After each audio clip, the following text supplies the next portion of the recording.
we're up to sample spaces, and sample spaces is just listing all the possible outcomes of an experiment, and you can do this a couple of ways. One way is to make a really careful list.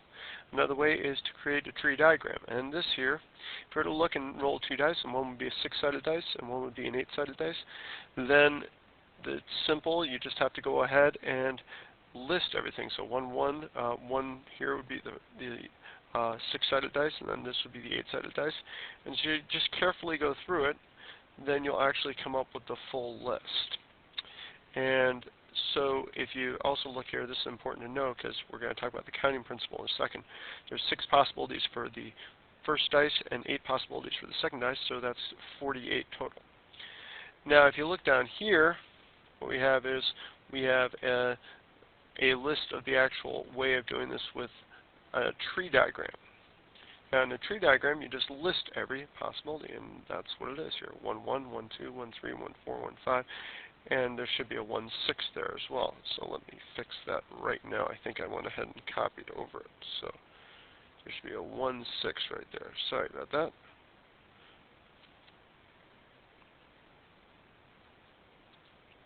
And then we got it right.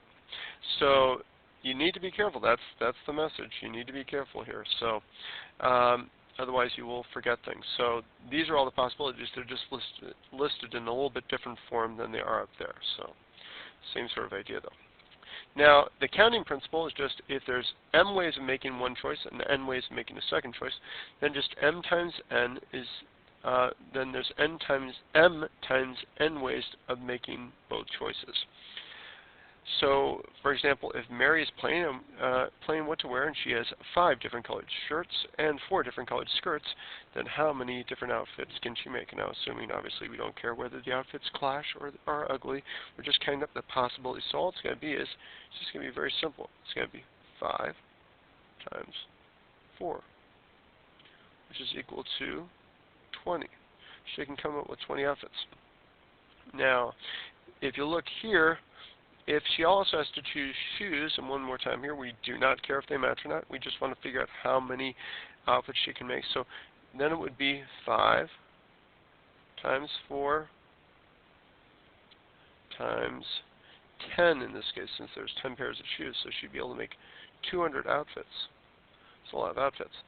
And if you wanted to add socks and say that she has 8 pairs of socks, you'd multiply this times 8 as well, and end up with the total number for all the possible ways of doing it. Now, one of the games that we've talked about quite a bit is this one right here, rock, paper, scissors. And rock, paper, scissors, there are all these different possibilities, but there still are actually only a total of 5 possibilities. So if we wanted to count up all the possibilities, we could, but let's instead do it a little bit differently, which would be we just count up the actual there's 5 possibilities for the first person using it, and there's 5 possibilities for the second person using it. So it's just going to be 5 times 5. That's the total amount of possibilities that there are in terms of rock, paper, scissors with 2 people doing them. Now, one thing that's very important in here, it doesn't look like there's that many here, but that's because it doesn't cover when someone has scissors, someone else has scissors. So if you look here, that would be 25. So if we count them all up, we got 1, 2, and we got, and I'm actually going to cross them off one at a time just to make sure I don't forget. 1, then we got 2, 3, 4, 5, then we have this one here,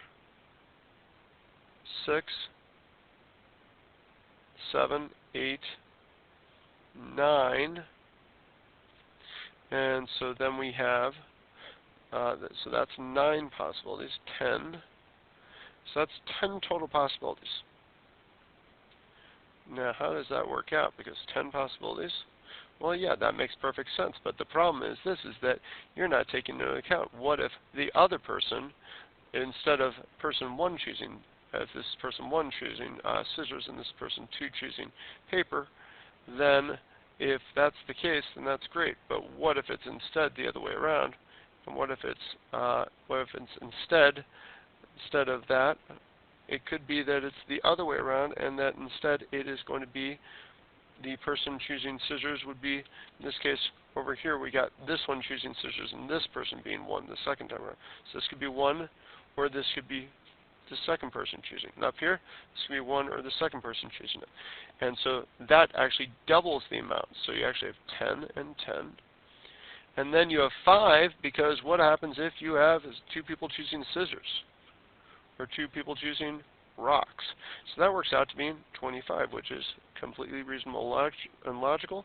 And so that is our final answer. By the way, this guy here, this one here, I think it's my favorite, because, I don't know, I just think it's kind of something that's undervalued in the rock, paper, scissors lizard spot game. So